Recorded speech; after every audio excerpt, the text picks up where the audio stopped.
আমন্ত্রণ জানাচ্ছি যমুনার বিশেষ আয়োজন ডক্টর অন কলে। আপনাদের স্বাস্থ্য বিষয়ক নানান প্রশ্ন আর সেসবের তাৎক্ষণিক সমাধান নিয়ে আমাদের এই বিশেষ আয়োজন। দর্শক, আপনাদের সাথে পুরো আয়োজন জুড়ে সাথে থাকবো আমি ডাক্তার চিত্রা ইকবাল।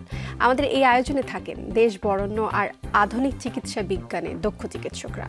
আজ আমাদের আলোচনার বিষয় গর্ভকালীন জটিলতা, এবং আলোচনার জন্য আমাদের সাথে অতিথি হিসেবে আছেন প্রসূতি ও স্ত্রীরোগ বিশেষজ্ঞ ডাক্তার বেনজির হক পান্না, সহযোগী অধ্যাপক গাইনি বিভাগ, পপুলার মেডিকেল কলেজ ও হাসপাতাল। ডাক্তার বেনজির হক পান্না, আপনাকে স্বাগত জানাচ্ছি ডক্টর অন কলে। ধন্যবাদ আমাকে আমন্ত্রণ জানানোর জন্য। আমরা আজ কথা বলবো গর্ভকালীন জটিলতাগুলো নিয়ে, এবং আমরা জানি যে প্রেগন্যান্সির সময়টাতে মায়েদের একটু এক্সট্রা কেয়ার, একটু এক্সট্রা যে কেয়ারগুলো করতে হয়। পাশাপাশি কিন্তু আমরা এটাও জানি যে তাদের এই সময়টাতে কিছু জটিলতাও দেখা যায়। তো একটু আপনার কাছে কি জানতে চাই যে প্রেগন্যান্সির সময় আসলে কি কি জটিলতাগুলো সাধারণত আপনারা পেয়ে থাকেন? ধন্যবাদ। আসলে প্রেগন্যান্সি একটা মেয়ের জীবনের বিশেষ একটা অধ্যায়। তো ম্যাক্সিমাম প্রেগন্যান্সি কিন্তু খুব স্মুথ থাকে, কোনো রকম কমপ্লিকেশন থাকে না। আর অনলি 10-20% প্রেগন্যান্সি জটিলতার দিকে যায়। এই কারণে বললাম শুরুতে অনেকের জটিলতা থাকে না। যে জটিলতা বা হাই রিস্ক প্রেগন্যান্সি যে টার্মটা, এটা একটা কন্টিনিউয়াস প্রসেস। আমরা কিন্তু শুরুতেই সব মেয়েকে জটিল অবস্থায় পাই না। যেই কনসেপ্ট করেছে তারপর আস্তে আস্তে তার প্রোগ্রেস করবে এবং আস্তে আস্তে জটিলতাগুলো আমরা ফাইন্ড আউট করতে পারবো। তো খুব কমন যেগুলো আমরা পেয়ে থাকি, প্রেগনেন্সির আগে থেকেই যার ডায়াবেটিস আছে, প্রেশার আছে, থাইরয়েডের সমস্যা আছে, বা রক্তশূন্যতা, কয়দিন পর পর রক্ত কমে যাচ্ছে, তারপর কিছু অটোইমিউন ডিজিজ আছে, এসএলই, বা কিছু অটোইমিউন ডিজিজ যেগুলো আমরা রিউমেটয়েড আর্থ্রাইটিস বা হার্ট ডিজিজ, এইসব যারা প্রেগনেন্সির আগে থেকেই ক্যারি করে, এই মেয়েগুলো যখন প্রেগনেন্সি হয় তাদের প্রেগনেন্সি ডেফিনেটলি জটিল হবে। আর কারো কারো আছে প্রেগনেন্সিতে যখন 5-6 মাস ওভার হবে, কন্টিনিউ হতে থাকবে, তখন তার সিমটম প্রেশার আসতে পারে শরীরে, সারা শরীরে পানি চলে আসছে, বা আগে হার্টের কোনো প্রবলেম ছিল না, এখন হয়তো তার, যেহেতু বাচ্চাকেও তার বিয়ার করতে হচ্ছে, দেখা যাচ্ছে হার্টের প্রবলেম এখন ফাইন্ড আউট হলো। তারপর ডায়াবেটিস বা প্রেশারের মতো একটা বিষয়, প্রেশারটা যাদের একটু ওজন বেশি বা অল্প বয়সে প্রেগনেন্সি হচ্ছে, ফ্যামিলিতে আছে, তার প্রেগনেন্সিতে হঠাৎ করে বাড়তে পারে। আর এগুলো ছাড়াও কিছু বিষয় আছে, যেমন বাচ্চার একটা গর্ভফুল হয়, প্লাসেন্টা। তো প্লাসেন্টার লোকেশনের উপরে কিন্তু কমপ্লিকেশন আসতে পারে। প্লাসেন্টা যেই জায়গায় ইউজুয়ালি অবস্থান করে, সেখান থেকে যদি নিচের দিকে থাকে, লো লাইং থাকে, বা প্লাসেন্টা প্রিভিয়া থাকে, তাহলেও সেই প্রেগনেন্সিটা কিন্তু কমপ্লিকেটেড প্রেগনেন্সি। আচ্ছা, তো এই জটিলতাগুলো সাধারণত আপনারা পেয়ে থাকেন। তাহলে আপনার কাছ থেকে একটু জানতে চাই, যাদের শুরুতেই অ্যানিমিয়া বা রক্তশূন্যতা আছে, বা থাইরয়েড বা ডায়াবেটিসের মতো রোগগুলো আছে, তাদের জন্য আপনার কি পরামর্শ থাকবে? যদি তারা কনসিভ করতে চায়, তার আগে কোনো প্রতিরোধমূলক কোনো ব্যবস্থা নেওয়া যায় কিনা? অবশ্যই ব্যবস্থা নেওয়া যায়।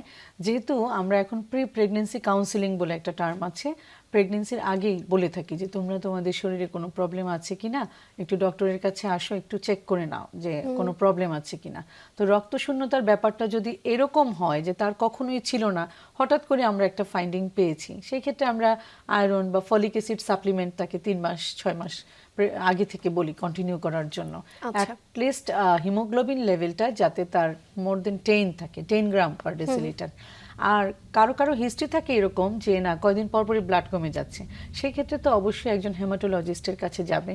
তার থ্যালাসেমিয়া বা হিমোগ্লোবিন ই ডিজিজ বা আছে না, রক্তের আরো অসুখ আছে, এই বিষয়গুলো, এই অসুখগুলো সে ক্যারি করছে কিনা, এই জিনিসটা একটু সে আগে থেকে জেনে নিবে, এবং প্রপার একটা সলিউশন, অপটিমাম একটা হেলথ স্ট্যাটাস নিয়ে সে প্রেগনেন্সিতে এন্ট্রি হবে। আচ্ছা, এবার আরেকটু জানতে চাই আপনার কাছে, প্রেগনেন্সির সময় কিছু ক্ষেত্রে দেখা যায় কিছু কিছু মেয়েদের হালকা রক্তপাত হয়, বা যেটাকে আমরা স্পটিং বলি, বা ব্লিডিং হয়ে থাকে, এবং এতে কিন্তু অনেকে আতঙ্কিত হয়ে যান।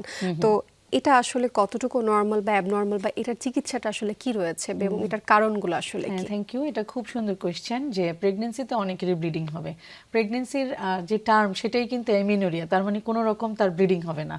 তো কিছু কিছু হবে যে ওইটা প্রেগনেন্সির প্রসেসের জন্যই হচ্ছে, যেমন এই যে স্পটিং বা থ্রেটেন্ড অ্যাবর্শন আমরা বলে থাকি।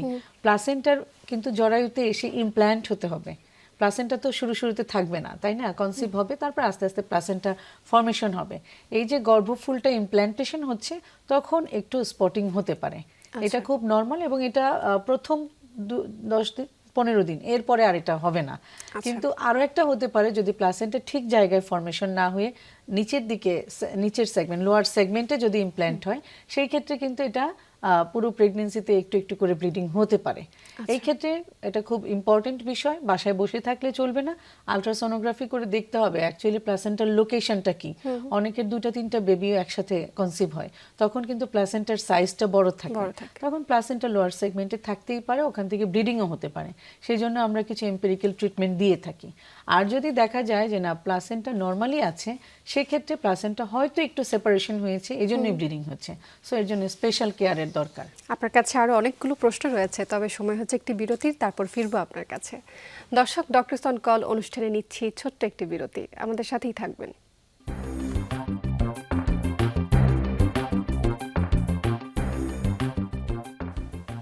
দর্শক, আবারও স্বাগত জানাচ্ছি ডক্টরস অন কলে। আমরা কথা বলছি প্রেগন্যান্সির সময় জটিলতাগুলো নিয়ে, এবং কথা বলবার জন্য আমাদের সাথে আছেন ডাক্তার বেনজির হক পান্না।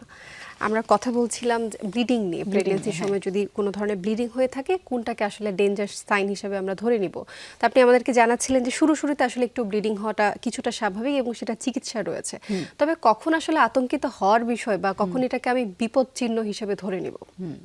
আতঙ্কিত হওয়ার বিষয় যখন দেখা গেল 27 বা 8 উইকস কমপ্লিট হয়ে গেছে এবং পেশেন্টের ব্লিডিংটা হচ্ছে, এটা একটা বিষয়। আরেকটা হচ্ছে প্লাসেন্টা অ্যাব্রাপসিও হয়ে যেতে পারে। অ্যাব্রাপসিও মানে প্লাসেন্টা তার আগের জায়গাতেই আছে, সেখান থেকে বেবি ডেলিভারি হওয়ার আগেই প্লাসেন্টা সেপারেট হয়ে গেছে, এই বিষয়টাকে অ্যাব্রাপসিও প্লাসেন্টা বলা হয়ে থাকে। এই বিষয়টা যথেষ্ট আতঙ্কের, কারণ এইরকম যদি সিমটম শুরু হয়ে যায় যে লেবার পেইন ওঠেনি, এখনো 2 মাস বাকি আছে বা 1 মাস বাকি আছে, হঠাৎ করে ব্লিডিং হচ্ছে এবং তার এই পর্যন্ত কোনো সময় প্রেগনেন্সিতে ব্লিডিং হয়নি, তাতেই আমাদের ডায়াগনোসিসটা হয়ে যায় যে অ্যাব্রাপসিও প্লাসেন্টা। অ্যাব্রাপসিও প্লাসেন্টা হলে প্রেগনেন্সি কন্টিনিউ করার কোনো সুযোগ নেই, সেই ক্ষেত্রে আমাকে খুব দ্রুত হসপিটালাইজ হতে হবে।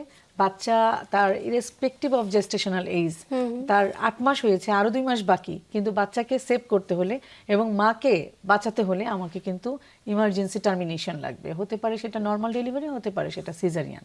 আরেকটা হচ্ছে যে শুরু থেকেই সে জানে যে তার প্লাসেন্টা প্রিভিয়া, প্লাসেন্টা প্রিভিয়া পুরো প্রেগনেন্সিতে অল্প অল্প ব্লিডিং হচ্ছে, মাঝে মাঝে ভর্তি হয়েছে, ব্লাড নিয়েছে, ওই পেশেন্টেরও যদি হঠাৎ করে খুব বেশি ব্লিডিং শুরু হয়ে যায় লেবারে যাওয়ার আগেই, আমরা তো জানি লেবারে যাওয়ার আগে জরায়ুর মুখটা একটু খুলে যাবে, তো জরায়ুর মুখটা খুললে যেহেতু ওখানেই প্লাসেন্টা সিচুয়েটেড, সো ব্লিডিং শুরু হবে। ওই সময়টাও খুব ডেঞ্জারাস, যে আগের ব্লিডিংটা, এই পুরো প্রেগনেন্সি ধরে যেই ব্লিডিংটা হয়েছে সেই ব্লিডিং আর এখনকার ব্লিডিং এক না, এখন আমাকে টার্মিনেশনে যেতে হবে। সেই সিদ্ধান্তটা আসলে আপনারা নিয়ে থাকেন, তবে অবশ্যই চিকিৎসকের শরণাপন্ন হয়ে তারপর সিদ্ধান্তটা নিতে হবে। এবার একটু জানতে চাচ্ছি, গর্ভকালীন সবচাইতে কমন একটা যে বিষয় হচ্ছে অতিরিক্ত বমি হওয়া, এই জটিলতাগুলো দেখা দিতে পারে। তো এই বিষয়টা জানতে চাচ্ছি যে আসলে বমি যে হয়ে থাকে এক একজনের ক্ষেত্রে আসলে এক এক রকম হয়ে থাকে, তো আসলে বমি হওয়াটা কি স্বাভাবিক নাকি? খুবই খুবই স্বাভাবিক। আসলে আগের সময় তো যখন এত ইনভেস্টিগেশন থাকতো না, তখন তো যখন পিরিয়ড বন্ধ হতো তারপরে ভমিটিং হলেই সবাই ধরে নিত যে মনে হয় প্রেগনেন্সি হয়েছে। এটা কেন? প্রেগনেন্ট অবস্থায় আমাদের শরীরে একটা হরমোন বিটা এসসিজি যেটাকে বলে, ওইটা বেড়ে যায়, তো ওইটার যে এক্সপোজারটা হচ্ছে শরীরে, ওইটা ওর রিঅ্যাকশন হিসেবে এই ভমিটিংটা। ভমিটিংটা কিন্তু একদিকে ভালো, তার মানে কি যে ভমিটিং করছে তার মানে প্রেগনেন্সি হয়েছে, প্রেগনেন্সি ভালো আছে। ভমিটিং কমে গেলে না হলেই কিন্তু আমরা একটু ওয়ারিড থাকি যে কি ব্যাপার, সিমটমটা আসছে না কেন। তো এই যে ভমিটিংটা, এটা নিয়ে ভয় পাওয়ার কিছু নেই। একটু দিনে 2-1 বার ভমিটিং, বিশেষ করে মর্নিং সিকনেস, সকালবেলা ঘুম থেকে ওঠার পর একটু দাঁত ব্রাশ করতে গেলে বা কিছু খেতে গেলে ভমিটিং হবে, এটা খুব সিম্পল বিষয় এবং এটা প্রথম 12 থেকে 14 সপ্তাহ পর্যন্ত থাকবে। কিন্তু যদি অতিরিক্ত বমি হয়ে থাকে, সেক্ষেত্রে অতিরিক্ত ভমিটিংটা, ওইটাকে আবার আমরা মেডিকেল টার্মে বলি হাইপারএমেসিস গ্র্যাভিডারাম। ওখানে কি হয় যে ও 1 ফোঁটা পানিও খেতে পারছে না, 1 ফোঁটা পানিও খেতে পারছে না, আর সলিড খাবার তো অনেক দূরের বিষয়, তাকে ট্রিটমেন্ট দিতে হবে, তাকে হাইড্রেট রাখতে হবে। হ্যাঁ, যেহেতু পানি খাচ্ছে না, তার তো ইউরিন আউটপুট বন্ধ হয়ে যাবে, তার ডিহাইড্রেশন চলে আসবে, তার নিউট্রিশন কমে যাবে। তাকে আমাদের কি করতে হবে? আইভি ফ্লুইড দিতে হবে এবং ইনজেক্টেবল যেসব অ্যান্টিএমিটিক্স পাওয়া যায়, বমির ওষুধগুলো পাওয়া যায়, সেগুলো দিয়ে একটু ভালো করতে হবে। আচ্ছা। তারপর আস্তে আস্তে কাউন্সিলিং এর এখানে একটা বিষয় আছে। ওরা ধরে নেয় আর তো মনে হয় প্রেগন্যান্সি রাখবোই না, এমন অবস্থা হয়ে গেছে, কিছু খেতে পারছে না। পেশেন্টের সারাউন্ডিংসে যারা থাকে তারা আরো বেশি। এবং তো একটা আতঙ্ক এখানে, কাজ করে যে হ্যাঁ, আসলে এত বেশি বমি হচ্ছে, পরবর্তীতে আসলে কি এটা হবে? প্রেগন্যান্সি বা কনসিভ করা কিন্তু এটা যাবে খুব কিনা। নরমাল বিষয়, এটা ট্রিটমেন্ট আছে, ভয়ের ট্রিটমেন্ট কিছু আছে। নেই। আরেকটা বিষয় যে মাথা ঘোরানো, সবসময় হচ্ছে Vertigo। মাথা ঘোরানো এবং হচ্ছে চোখে একটু অন্ধকার দেখা, হ্যাঁ, এটাও কিন্তু গর্ভকালীন একটা জটিলতা। এই বিষয়টা জানতে চাচ্ছি যে এটার আসলে এই ক্ষেত্রে আসলে আপনারা কি পরামর্শ দিয়ে আসলে থাকেন? এটা হয় কি, একটু ইমব্যালেন্স হয় সবকিছুরই। প্রেগন্যান্সি তো একটা ডিফারেন্ট স্টেট, তাই না? একেবারে। শরীরের একটা বিশেষ সময়। এই সময় শরীরের প্রত্যেকটা সিস্টেমে একটু চেঞ্জ আসবে।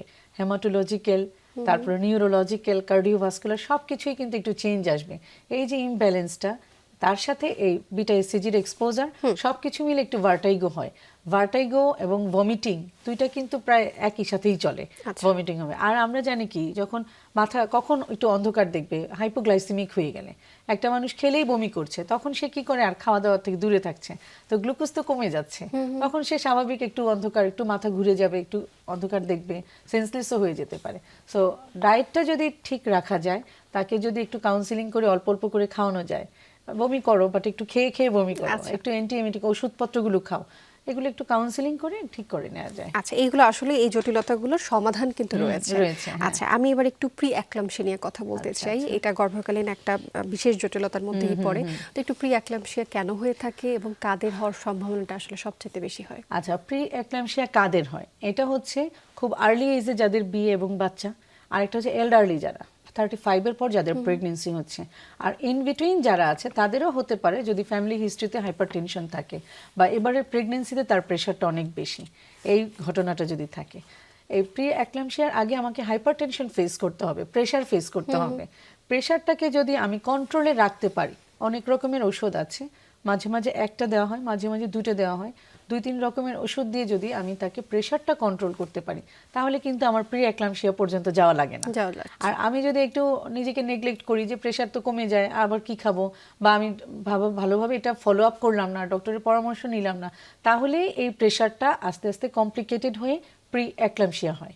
প্রি অ্যাক্লাম্পসিয়া মানে কি, আমার হাতে পায়ে প্রচুর পানি, প্রচুর প্রেশার, আমার ব্লাড হয় ভীষণ, মাঝে মাঝে রাতে মাথা ব্যথা হচ্ছে, এই বিষয়গুলো কিন্তু প্রি অ্যাক্লাম্পসিয়া। এটাকেও যদি আমি কন্ট্রোল না করি তাহলে হয়ে যাবে অ্যাক্লাম্পসিয়া, দ্যাট মিন্স খিঁচুনি হবে। সো এটা খুবই ইম্পর্টেন্ট একটা বিষয় এবং এটাকে ইগনোর করবার আসলে কোনো উপায় নেই, কোনো সুযোগ নেই। কারণ হচ্ছে আসলে প্রি অ্যাক্লাম্পসিয়া যদি হয়ে যায়, সেখান থেকে কিন্তু অ্যাক্লাম্পসিয়া হওয়ার সম্ভাবনা অনেক বেশি থাকে। ডেথ রেট 8% কিন্তু 8%, অনেক বেশি, আসলে 8%। আপনার কাছে আরো প্রশ্ন আছে, সময় হচ্ছে আরেকটি বিরতি, তারপর ফিরবো আবার আপনার কাছে। দর্শক, ডক্টরস অন কল অনুষ্ঠানে নিচ্ছি শেষ বিরতি, আমাদের সাথেই থাকবেন।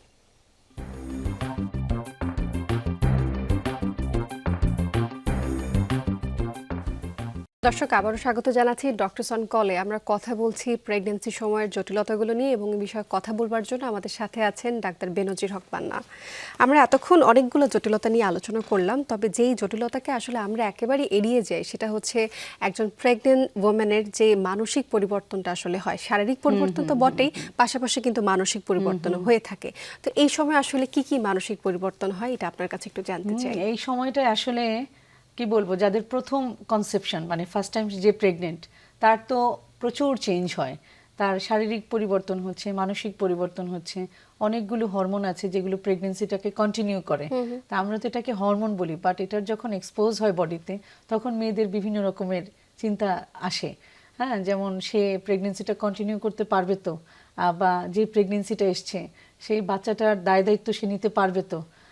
এই সময় আসলে মাকে খুব সাপোর্ট দিতে হয়, বিশেষ করে লাইফ পার্টনার তো যে আছে সে তো অবশ্যই সাপোর্ট দিবে, তাছাড়া চারপাশে যেসব আত্মীয় স্বজন, ইনলস ফ্যামিলি যারা আছে, নিজের মা বাবা, তবে অবশ্যই হাজবেন্ডকে খুব কেয়ারফুল হতে হবে, সব ব্যাপারে একটু আশ্বস্ত করতে হবে যে এটা একটা ফিজিওলজিক্যাল প্রসেস এবং এটা কিন্তু সবারই হচ্ছে। এই মাতৃত্বই তো একটা মায়ের মানে পূর্ণতা, তাই না? এই জিনিসটা তাকে একটু বুঝাতে হবে, তাহলে কিন্তু এটা এখানে একটা কথা কি, যে হচ্ছে যখন হচ্ছে এই ধরনের হরমোনাল চেঞ্জেস গুলো হয়, তখন কিন্তু মেয়েরা অনেক খিটখিটে হয়ে যায়, ইরিটেট হয়ে যায়, অনেক রাগ করে ছোট ছোট কথায়, ইমোশনাল হয়ে যায়। তবে আশপাশের যে পারিবারিক আত্মীয় স্বজন যারা আছেন বা লাইফ পার্টনার যে আছেন, তারা হয়তো এই জিনিসটাকে ওইভাবে নিতে পারেন না, যে আসলে ভাবেন যে এটা আসলে। এই জন্যই তো আসলে মা একা মা হয় না, ফ্যামিলিতে একেবারেই। যারা আছে সবাই কিন্তু বাবা বাবা হচ্ছে, নানা নানি হচ্ছে, দাদা দাদি, সবাইকে একত্রে মিলিত হয়ে বিষয়গুলোকে কন্ট্রোল করতে হবে। মেয়েরা হঠাৎ করে খুব রাগ করে, ওরা খেতে চাচ্ছে না, খেলে বমি হয়, বারে বারে খেতে বলে, আত্মীয় স্বজন অমুক বলে এটা খাও, অমুক বলে এটা খাও, সবকিছু মিলিয়ে হাজবেন্ডও মনে করে যে কি নর্মাল লাইফ ছিল, ভালো ছিলাম, এখন কি এক ঝামেলা শুরু হলো।